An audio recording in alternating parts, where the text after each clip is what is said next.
This is a Rogue Media Network podcast. Caroline, you should tell them about the newest thing that Bloody Happy Hour is doing. A Patreon. It's a Patreon. What is that? That means you're basically like a VIP member, and you get some perks. You maybe get like merch a little earlier. You get exclusive merch.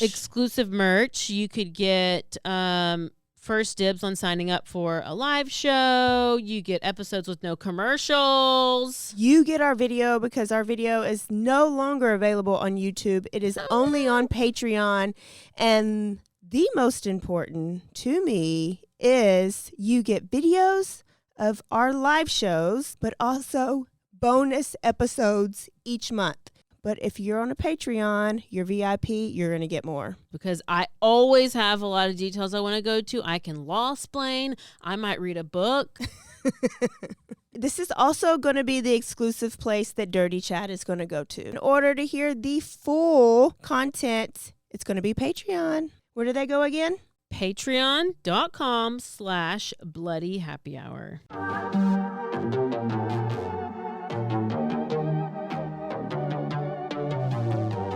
Hey y'all, I'm April. And I'm Caroline. And This is your Bloody Happy Hour. Caroline, are you ready for this? This is your newest guilty pleasure. It's the bloodiest part of your week. Did we say something about it also being happy hour? Show did. Because we about to be sipping on some murder. Bloody Happy Hour.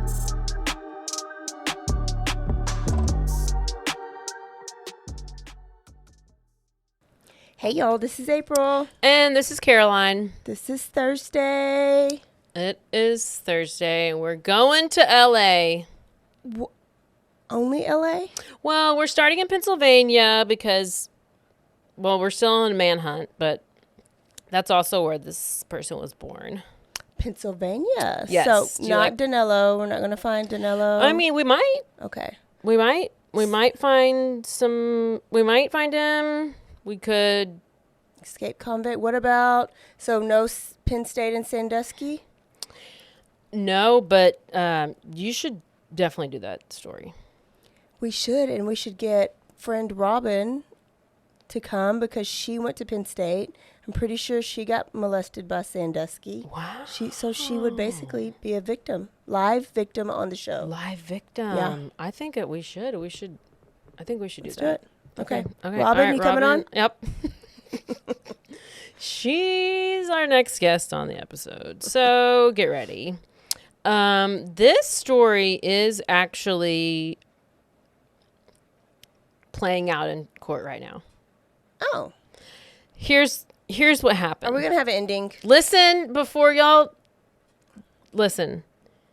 I'm going to tell you at the end. This is why this bitch has No. not seen Silence of the Lambs or Psycho or Texas Chainsaw Massacre because she watches news right now. And that's why I don't know what's going on right now because I'm still watching shit from 1980. I know, Probably and that's opposites. why I'm telling you what's going on right now because this happened in 2020, so it happened a while ago. Oh, 3 man. years. Okay. So I will tell you the situation, but I will tell you at the end because I want to pop your cherry at the end. Okay. So Amie Harwick, she was born in May 20th, 1981 in Pennsylvania, Sellerville. She was adopted, and she grew up in Pennsylvania, graduated from North Penn High School, 1999, and then in 2001, she moved to L.A., and she was working as a Playboy model, a dance performer, and she did those things to help her pay for school because she studied psychology at Cal Poly. Mm-hmm. That's where she got her master's degree in Master's of Arts degree at Pepperdine in clinical psychology and a PhD from Institute of Advanced Study in Human Sexuality. Oh, Sexuality. What is... Sexuality? Okay. But I call it sexuality. Well, she was on it. So she eventually became a licensed marriage and family therapist. And she was a pretty well-known therapist in West Hollywood, specializing in family and sex counseling. So she was a sexapist. Love it. Sexapist, maybe? Yeah. She would go on podcasts, TV shows. She had YouTube channel, and she would just talk about all of her stuff. So she was pretty well known, cute girl, obviously beautiful girl. So this is all like 2001-ish area. So she was living there for a while, and then around 2010, she started dating this guy named Gareth Pursehouse. I mean, Red flag. that is your first red flag. No. Gareth. I feel like I have a lisp when I say his name. Gareth Pursehouse. Yeah. Like that's what I feel like I sound like. So I'm just gonna call him Pursehouse. Pursehouse. He was a software engineer and an aspiring comedian. And he also took on some side gigs as a photographer. Now, I watched a video of him at a comedy show, and it was some group was up there doing maybe a podcast, and I guess they were having people come up on stage and do like 5 minutes of their like stand-up comedy. Like they were like, hey, you come up for 5 minutes, you do stand-up comedy. Hey, you come up, you do stand-up comedy. And he came up, and it was the most awkward thing. All he did was make fun of the podcast hosts, and it wasn't even funny. No. So he's awkward, and he's just not funny. But he was good looking. So makes Good up for it, I he's guess. an engineer. Yeah, he thinks he is. So she starts dating this guy, and friends of hers who met him kind of were like kind of uneasy about him at first. One of them said that when they were together, he was very possessive, and that he was the type of person who would tell you things to bring you down to make yourself feel less. He would joke about your appearance, and he would just be like, oh, I'm just joking. But weird things to where you're like, why is that funny? Like, yeah. I just met you, and you're not funny, you're annoying, kind of a thing. They said he was very vindictive and like malicious, and that he was always scared of Amie breaking up with him. And they were just dating for like a couple of months. Okay. So one friend of hers said, this is like a quote, I met Gareth around the time they started dating. There were points in the time where I just didn't want to hang out with her if she brought him along because I didn't get a good feeling about him. He just felt like he was very possessive. We would go out. She said they would go out, the three of them, because her boyfriend was always working, and she always kind of felt like the third wheel. And she said that he would just randomly like start making out with her, like full tongue, like in front of her. And she just was like, this is awkward and weird. And that's just weird. Right. Yeah. And so she said if there was a guy that was looking at her, that Gareth Pursehouse would like pull her close to him and just always made everything very uncomfortable. And she just overall had a bad feeling about him because he kept making fun of her, and it was just weird. And finally, the friends kept saying like, you need to break up with this guy. You need to break up with this guy. And so she did. She broke up with him. They dated for probably 2 months. 2 months. Okay. So, and that was 2010. So by 2011 and 2012, she had to file a restraining order against him because they would get in I guess he would keep coming around, and then they would get into arguments. Like he would track her down, they would get into arguments, and then he would start, I don't know if she would maybe kind of talk to him a little bit, but then he started to become abusive. And so that's what led to the restraining order. So in the restraining order, her statement was that there were multiple arguments where he choked her, suffocated her, pushed her against the wall, kicked her, dropped her down to the ground, and would slam her face into the ground and punch her with a closed fist. Wow. I think I would get a restraining order. Yeah, it's a pretty good reason. Okay. So those things start happening. She gets her restraining order. And moves on. 2014 comes around. She publishes a book, New Sex Bible for Women, The Complete Guide to Sexual Self-Awareness and Intimacy. Okay. She must be great in bed, and that's why he was clearly obsessed. he was blinded by the, situation. So in 2017, Amie meets Drew Carey. The The Drew Carey, the Host. 10 Things, the Price is Right guy. Well, Yeah. he's now the Price is Right guy, and the Whose Line Is It Anyway? He was on that too. They met at a party in Hollywood, and they started dating. Oh. So she made so 2017 they started dating, and then 2018 on Valentine's Day she went on The Price is Right, and that's where they announced their engagement. Oh, feels like a mismatch, is it? It seemed like, yeah. It's like one of those guys, I think he's just like super nice guy. Mm-hmm. And she obviously did not have a super nice guy before that, I guess. And now a word from our sponsors.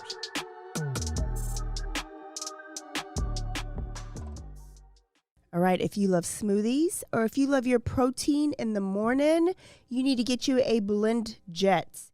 You can do that if you go into blendjet.com. If you enter the code BHH12, you get a discount. And let me tell you, these things are portable. They are easy to use. They can fit in your cup holder. You can have it at home or you can have it in your office like I do. Right this morning, I had my blueberry banana one How was with it? some chia seed. Wasn't chunky or anything? It was very smooth. When I have it in my shaker, it is a little chunky. So this is a great alternative. I love it. It is battery powered, so all you have to do is plug it in every 2 weeks, and the battery never runs down. Oh my gosh. I love battery powered things. Go to BlendJets and order you a BlendJet and get a discount. Thanks, April, for sharing. Did you know you could be putting oil and chemicals in your coffee?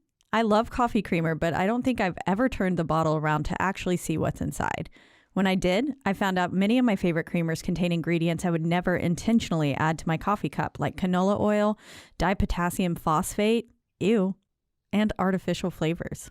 Laird Superfood all started when big wave surfer Laird Hamilton needed morning fuel that could allow him to spend the entire day chasing the ultimate wave. He couldn't find anything in the market that met his ingredient standards, so made himself the ultimate plant-based creamer. Laird Superfood started and launched its first product, Original Superfood Creamer, in 2015. Laird Superfoods contain no artificial flavors, colors, or additives, and no sugars from highly refined corn syrup. All Laird products are sustainably sourced and thoroughly tested to ensure that you're incorporating the cleanest, finest fuel into your routine. All Laird products are also made of all-natural whole food ingredients, and they are crafted from the highest quality all-natural real food ingredients. Are you ready to feel more energized, focused, and supported? Go to lairdsuperfood.com and add nourishing plant-based foods to fuel you from sunrise to sunset. Use our promo code BOO at checkout to save 15% off your purchase today.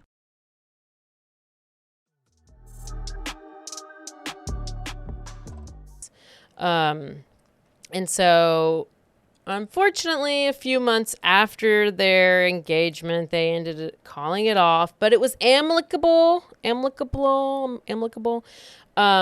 because here's kind of why it happened. There was like pressures of Hollywood and everything, because every time that they were, like, there was an article about them or they were photographed, it would almost trigger Pursehouse, and he would like start reaching back out to her. And so she just was like, I don't need to be in the spotlight in any way. But I guess you need to probably move out of Hollywood. I don't know. But it's not her fault. She's the victim. So he would be triggered every time there was a headline about their relationship and the engagement, all this stuff. And so he like continued to stalk her after that. So then in January, so that was 2018. So January 2020 comes around, and Amie attends this event called XBiz Awards. It was at the JW Marriott Hotel, and she has not seen Pursehouse in like 9 years. She hadn't seen him in that long, because he would maybe contact her and like message her, email her, things like that, but she had never actually seen him in so long. And so at this event, she saw him.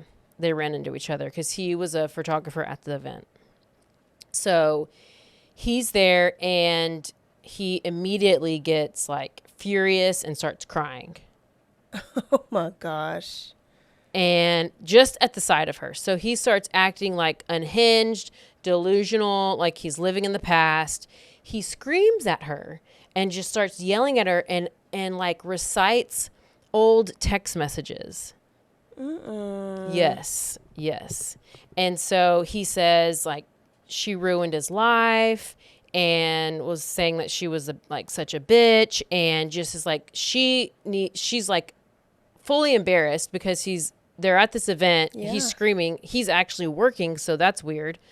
And so she goes to the side, and she like was like, let's have a conversation. They ended up talking for about 45 minutes. She goes into therapist mode and tried to de-escalate the situation.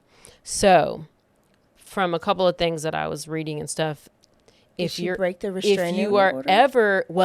I believe so. Here's the thing. The restraining order was, and I've heard two different things. I did hear that the restraining order will only last for 5 years. Okay. But one source I heard that it was in 2012 that she filed it. So that would mean in 2018, 12, 13, 14, 15, 16, 17. It would have expired in 17. But then somewhere else I heard it was 2015 that it expired, that she filed it, and then it would have expired in 2020, which would have been now. So either way, it had recently expired. And so, but if you are ever in this situation where you have a stalker guy or whatever try to talk to you, you're supposed to just ignore them. That's just the best thing to do in that situation is to just don't go, just ignore them, go the other way and run away. Yeah, you can't talk sense into them. Yeah. But with that being her job, I guess, I don't know, she just thought that was the best thing to do to de-escalate the situation. So she then goes to police, and they say there's really nothing else they can do. I mean, they've already got, I guess they could do another restraining order, but beyond that, what do you do? Mm-hmm. So then she and her friends are like, okay, let's just do. It's not like he followed her there. They were both there for work. It was a by chance that they ran into each other. Yeah. And so she contacts her parents, and she says, if I die, I would like an open casket funeral and an elaborate headstone. She got pepper spray, a security system, and she did everything that she could to protect herself. She gave her friends her like location so they could track her. And she told people, if anything ever happens to me, it's him. Damn. And we've heard that before. So this event was January 2020, right? Okay. So fast forward to Valentine's Day of 2020. So just a few weeks later, Amie goes, she went on a walk with her friend. She was going to an event, a burlesque show. She went with her friend, and they left around 7:30. And she also had a roommate at the time. So she lived in a 3-story house, and her roommate lived on the first floor. It was a guy, and she lived on the 3rd floor. So that's just kind of setting the scene. To this party, she wore a pink dress, and she had like a rosary beaded necklace with a cross on it. But while she was gone, the roommate was there, and he was asleep. And he woke up at one point thinking that he heard like a glass break or something break, and he just thought it was her just being noisy, and so he like drifted back to sleep. And then Amie later gets home a little after midnight. And when she got home, she sent her friend a text saying like, can you send me the pictures from tonight? We were sitting on the green couch or whatever. So she's texting her friend, and that was at 1:02 a.m. That was the last time her friend heard from her, because moments later, Amie was attacked inside her home. He had been in there laying in wait for 4 hours in her room. So the noise that the roommate heard was him breaking in the house. So the security system. So I guess the security system, and I was like, did you have cameras? But like the roommate was in there. But the roommate was in the house. Like, I don't know how So this house is security set up. system So wouldn't he sit. must have broken in like a side window and then went upstairs. And I guess the roommate is a little funny. I don't know if he has like a, I don't know. I saw his test. Because trial was going on and I was watching him testify, and he's very flustery and very anxious. So I don't know. There was just something a little off about him. And I think he maybe was just completely like. Well, and not all systems are connected to the windows. Like, that's extra. Yeah. But I was like, do they not have I don't know. I guess you don't have cameras by a window, that's but I don't know extra. where he broke in. But Gosh. I know. And I can't believe it's like a BTK. Like when you can just sit and wait, that's what's horrifying. Calculated. Yeah. So,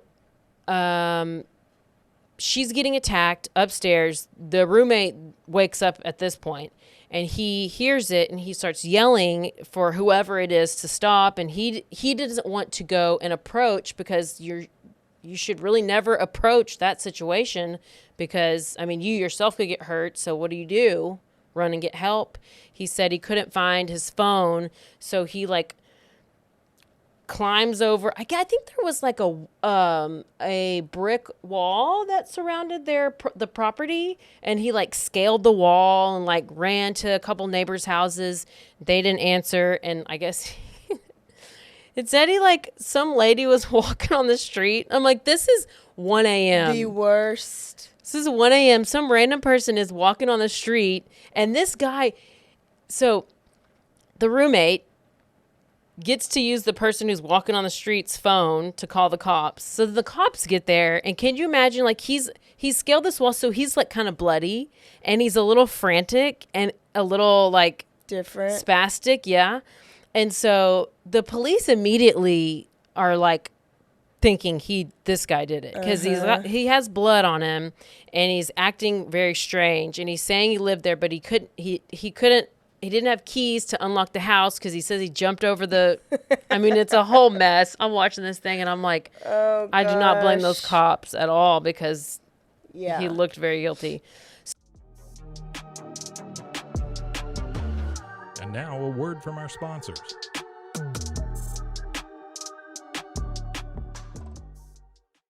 I'm your puzzle pal, and I'm going to tell you about my latest obsession, Wongo puzzles. These things are the real deal, folks. They're high quality, handcrafted, and perfect for anyone who loves a good challenge but doesn't want to dedicate their entire kitchen table to puzzles for a week. Trust me, I've been there.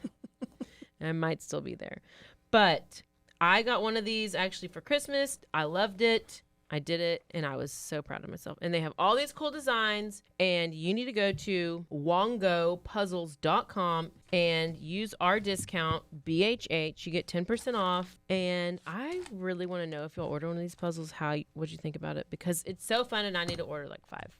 Cure hydration. If you are obsessed with your hydration like I am, this may be something good for you. This is something that is so easy. Forget about the Gatorade. That just dehydrates you even more. And if you don't like the taste of coconut water, try Cure Hydration. You can go to my offer link. It is zen.ai/BHH20. This is vegan. It's no added sugars. It's just a little packet you could put in your water. Or if you're really smart during happy hour, you could put it into your Tito's. It is just as effective as an IV drip. And if you do not like the taste of water, it's not as boring as water, not as sugary as the sports drink. And if you're an athlete, it'll give you the best performance. Or if you just get brain fog or headaches because you do not stay hydrated. Brain frog? Brain fog. The solution is Cure Hydration. So go to that link, enter the code. You can go to my offer link. It is zen.ai/BHH20. 2020. Cure hydration.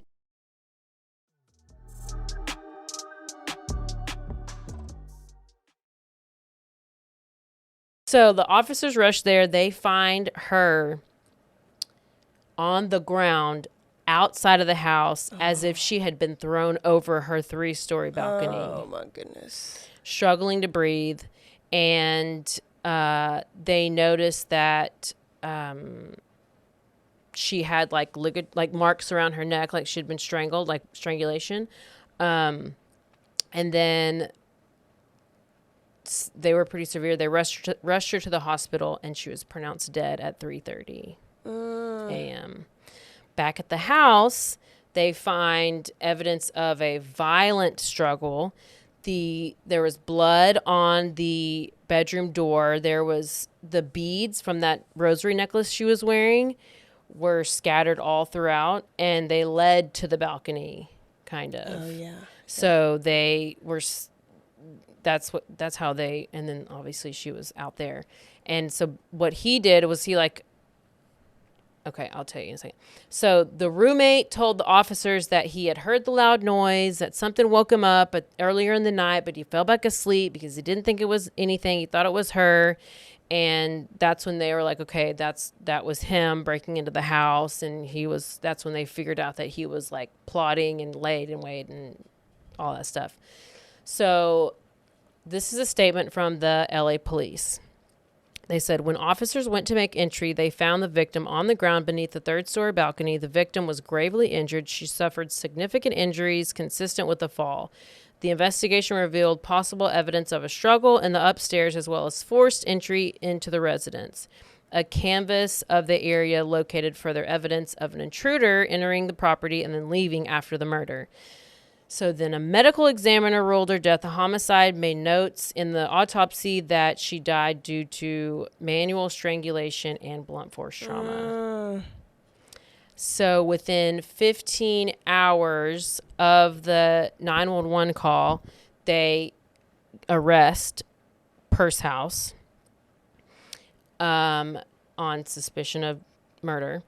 And his bail was set at $2 million. Okay. What's the percentage of that?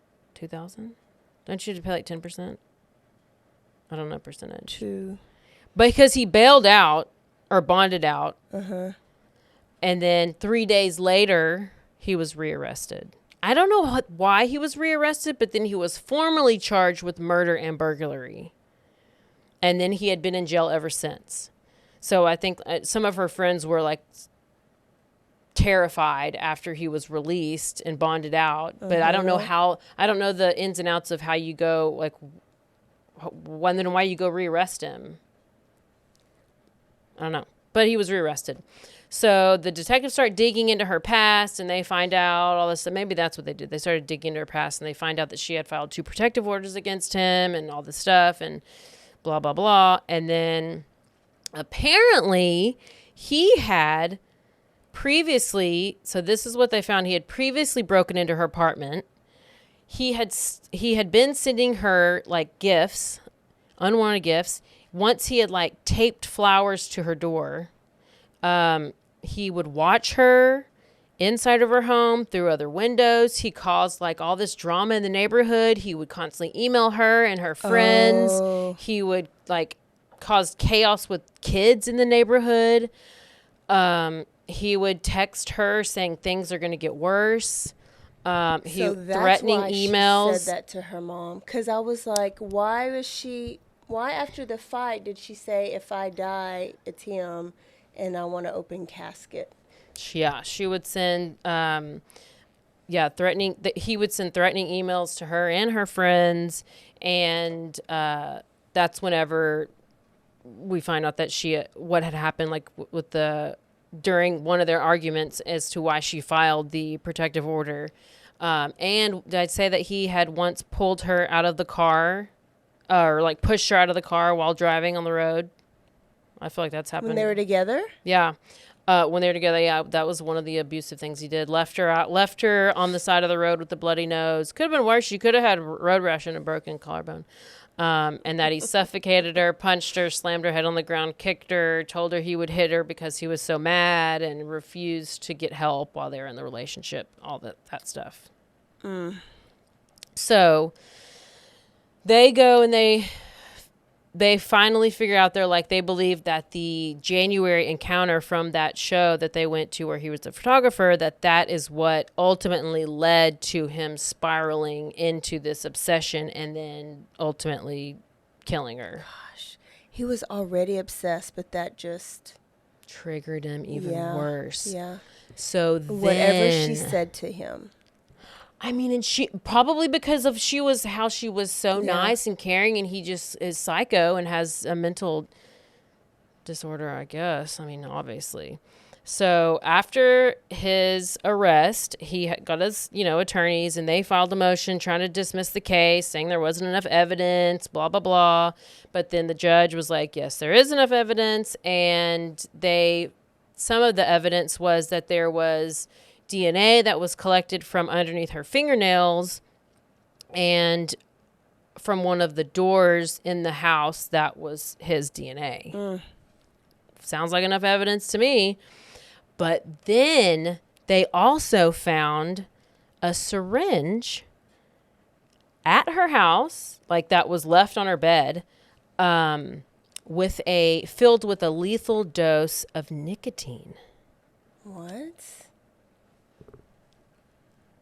Then that was found at her house. And then while they did a search warrant for his house, they found an identical syringe with the same lethal dose of nicotine. So he had these two syringes of this lethal dose of nicotine.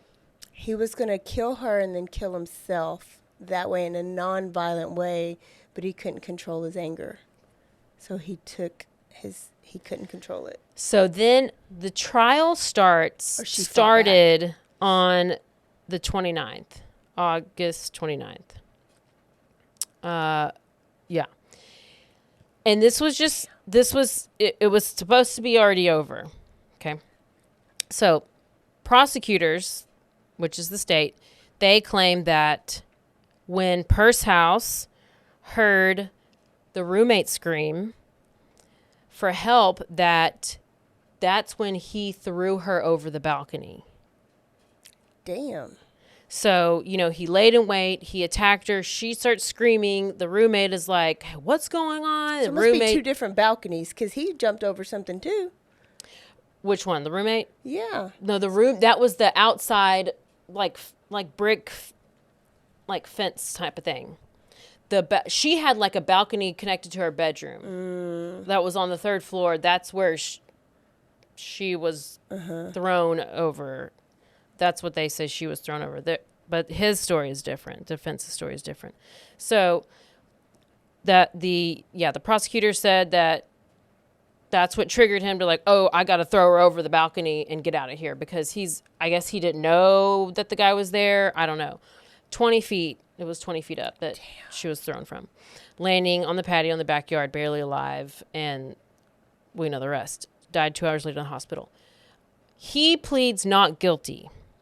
His defense, in their opening statement, said that he felt depressed after running into her in January at that 2020 event. Oh. And that the evidence will show that running into her at that event sent him into a thick fog of depression and made him feel that the only way he could get relief from that pain was to go and talk to her. And?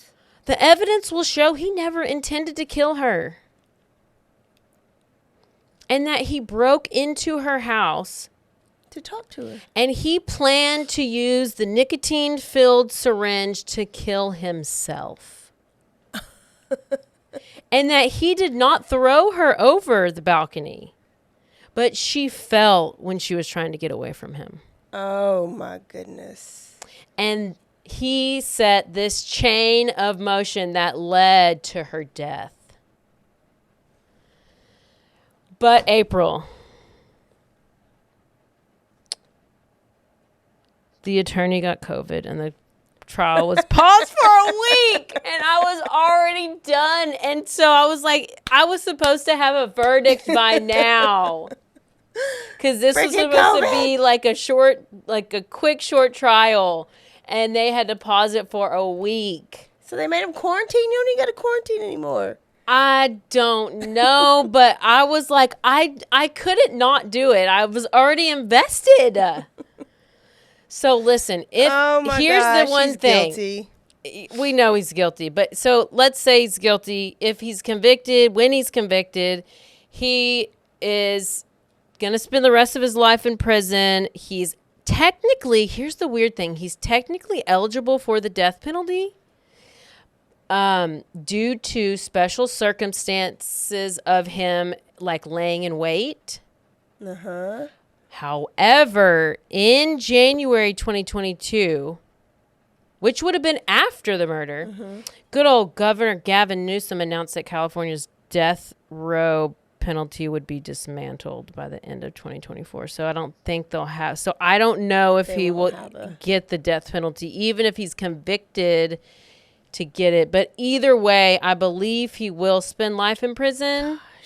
But I'm so sorry to tell you that I don't have a final verdict. Well, so now I just have to stop doing cases that trials are happening. But it was just it was just wild. And it was just a whole, it was a thing. Well, you know what? I was wrong. Because remember, it was at the Grant Solomon story where she got pregnant by him really quick. They got married like really quick. Yeah. And I was like, you got to know a person. You got to be with a person for 2 years to really know a person. And because they got married really quick. Well, hell, she was only with him for 2 months. She found out who he was really quick and did right and got away. But he just latched on to her and could not get away. And I'm surprised it didn't happen sooner. That's so sad. It's crazy that like they don't find anybody else to get obsessed with. Yeah. After 9 years. After 9 years. And so the good news is you can go, and it's not a live trial, but they release the footage the next day. Mm-hmm. So you can go watch it. Gosh. And he's good looking? He looks completely different. Oh. He's gained like 30 or 40 pounds. His hair, he has this weird little, it's gross. Did they diagnose him with anything? No, but I did. Just psychopath. I don't know. Casey, diagnose him for us. Yeah, we need to have that diagnosis. There's something wrong when you can get that obsessed. I don't understand. Yeah. And there's plenty of people you're in LA. There's plenty of options. Plenty. And there's plenty of people who are just probably as crazy as he is. I mean, it's LA. But I don't know. And then like apparently she had texted Drew Carey like just like in January of 2020, cuz I guess I feel like they had a good relationship and everything was good, and she was like, I'm just thinking about you and just wanted to see if you wanted to catch up and like go to lunch or whatever. And he was like, he felt like, I think that was like, I don't know if he's married now in his real life, but he basically said like that was like the love of his life, and he was just so excited to go meet with her and have lunch, and he just felt like it was just this horrible death that happened. Like he lost a piece of himself whenever he found out that because they really died. couldn't be together because of crazy dude, not because they had a bad breakup or because they didn't want to be, just because she couldn't live a normal life. So I don't know, just these domestics are real just unfortunate. People are crazy. I know. So there you go. Crazy. Amie Harwick, the therapist, the murder of Hollywood therapist. Sex therapist. Yep. She was too good at the sex. Too good in bed. Oh, it's sad. Sad. Well, I guess we'll find out when. You got to watch the Instagram page. I guess you got to keep find out on Instagram. Maybe I'll post it on our Patreon. You can actually go there and you can hear a little bit about old Dirty Chad. Who's that? Oh, she'll post it. We'll release it on the quickie and we'll release it on the next episode. But we know he's guilty. It'd be crazy if he wouldn't be. Oh. It would be. I can't. It seems pretty obvious. So obvious. So, there you go. Well, good story. Love it, love it, love it. I have not heard not one thing about this case. I had neither until, I did. But I didn't know anything about it either. Just because you saw that her court case was going on, you just watched it? Mm-hmm. Oh. Yep. Okay. All right, y'all. Caroline took us to court. That is it. Send us some stories because I have not been able to get inspired. So if you got a good story you want us to cover that's not too long, it's a little crazy at work right now, and football season's real crazy for me. So send me some good short You should do stories. Aaron Hernandez. But that's the thing. That is a big story. I know. I would have to watch the documentary. I would have to read the book. It's like doing OJ, and no, you can't half-ass stories like that. I know it is. And then when we do that story, we got to bring Pete back. That's true. All You're right, right. we'll see y'all next time. Don't forget to Stay aware stay alive. and always be DTF. Hola, yo soy Jackie. Y yo soy Jessica. Y esto es Zona del Crimen.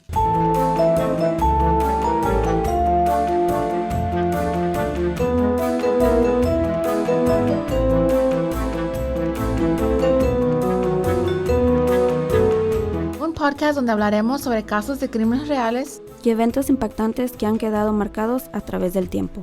Recuerden que nos pueden seguir en Facebook, Instagram o donde escuches tus podcasts favoritos.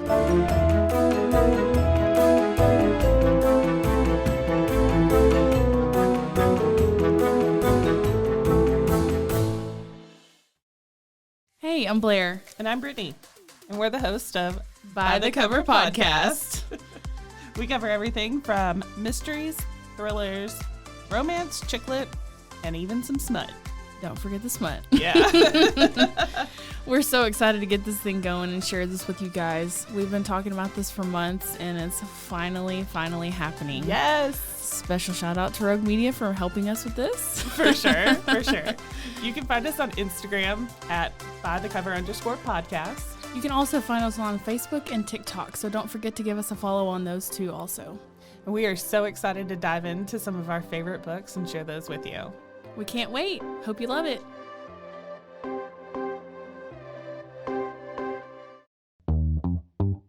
Hi, and welcome to Bustles and Bangers with your hostess, Rachel and Christopher. I love it when you say my name.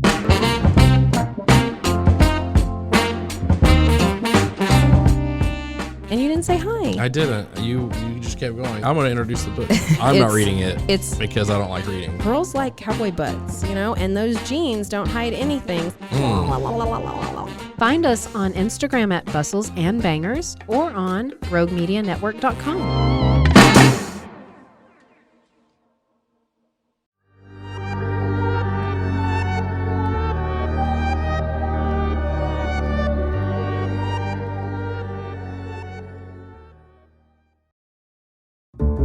This has been a Rogue Media Network production.